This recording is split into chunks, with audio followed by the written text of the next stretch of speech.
तो प्रभु जी, हमारी जो बातचीत हो रही है टेम्पल के दृष्टिकोण से या जिस तरीके से गवर्नेंस है, मैनेजमेंट है, ये सारे एस्पेक्ट्स हैं, आप इतने एग्रेसिवली, एक तो आप पॉलिटिकली आप स्पोक्स पर्सन हैं, आप खुद एक एडवोकेट हैं, और उसी के साथ में आप बहुत सारे मंदिरों को विजिट करते हैं, लोगों से बात करते हैं, स्पोक्स पर्सन है बीजेपी के।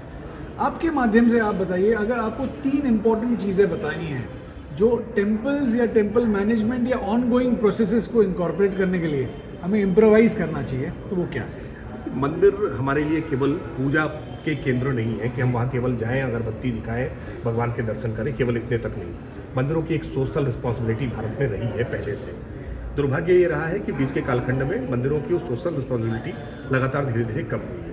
मंदिरों के द्वारा विद्यालयों का संचालन, गुरुकुलों का संचालन, अस्पतालों का संचालन, उसकी एक सोशल रिस्पॉन्सिबिलिटी, मंदिर का कुआं, मंदिर के तालाब, जो मंदिर अपनी भूमिका निभाता रहा है, वो धीरे धीरे कम हुई है।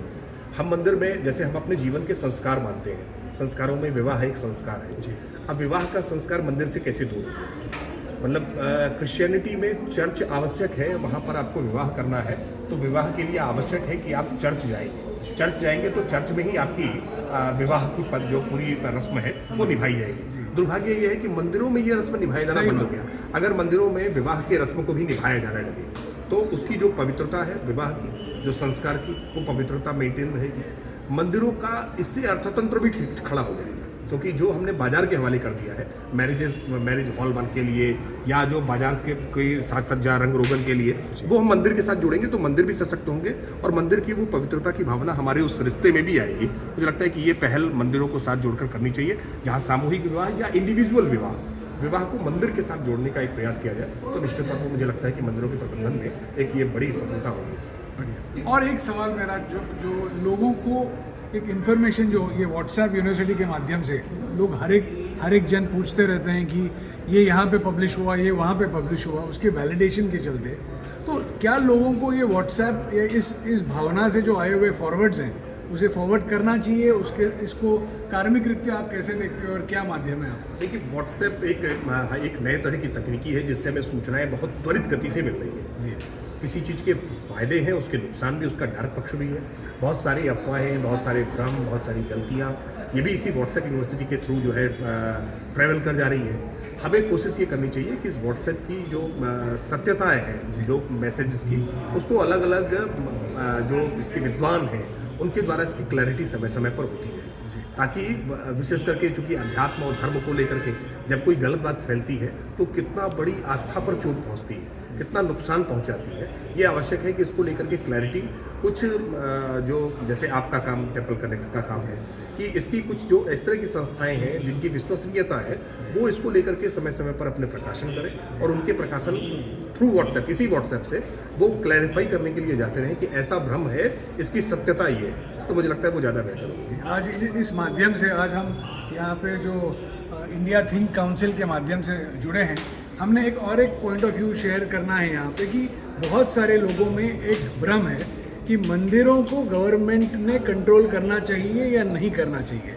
उसी सिलसिले में आपने थोड़ी देर पहले एक बहुत अच्छी बात बताई, आप प्रेक्षकों को मैं कितना मानता हूँ कि मंदिरों का नियमन जरूर होना चाहिए जी। नियमन नहीं होगा तो उसकी अलग प्रकार की समस्याएं होंगी जी। क्योंकि मंदिर के साथ एक बड़ी इकोनॉमी जुड़ती है जी। उस इकोनॉमी में चेक बैलेंस होना चाहिए जी। सामान्य जन का सीधा हस्तक्षेप होना चाहिए और सामान्य जन सबसे आसानी से हस्तक्षेप सरकार से कर देता है। किसी व्यक्ति के हाथ में या किसी संस्था के हाथ में जब जाती है तो उसके भ्रष्ट हो जाने की संभावनाएं भी उतनी ही रहती है। लेकिन क्या हमारे रीति रिवाज, हमारी परंपरा, हमारी पूजा पद्धति, इनको कोई सरकार नियंत्रित कर सकती है? बिल्कुल नहीं कर सकती।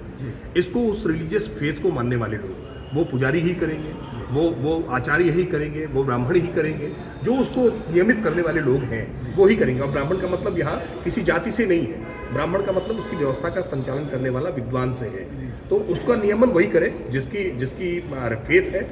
इस्लामिक है तो इस्लामिक करे, क्रिश्चियन है क्रिश्चियनिटी करे, इसको हिंदू है तो हिंदू इसको संचालित करने का काम करे, क्योंकि वही इसको सही मायने से संचालन उसकी भावना के साथ कर पाएंगे। ये आवश्यक है। लेकिन सरकार का उसकी बाह्य व्यवस्थाओं को लेकर के इलेक्ट्रिसिटी है, उसमें जो एमिनिटीज़ है, सर्विलांस है, उसमें सिक्योरिटी है, इन सारी व्यवस्थाओं को लेकर के सरकार का एक चेक बैलेंस आवश्यक है। उसके अकाउंटिंग को लेकर के भी सरकार का एक ओवरलुक, जिसको कहते हैं कंट्रोल सिस्टम होना चाहिए, कंट्रोल नहीं, मैं प्रोसेस मैं उसको कहूँगा कि उसको एक चेक बैलेंस करे, उसको check करने के लिए। देख रेख करे उसकी, लेकिन उसको कैसे खर्च करना है ये तय करने का काम उस रिलीजियस फेथ के लोग ही करें। बढ़िया। तो आई थिंक ये आज जो कल्चरल इकोनॉमिक कॉन्क्लेव है, इस माध्यम से education, processes, temple management and systems पे बात हुई है, तो इसका एक सारांश हम इस माध्यम से आपसे प्रस्तुत करते हैं। धन्यवाद। धन्यवाद। जय हिंद। जय हिंद।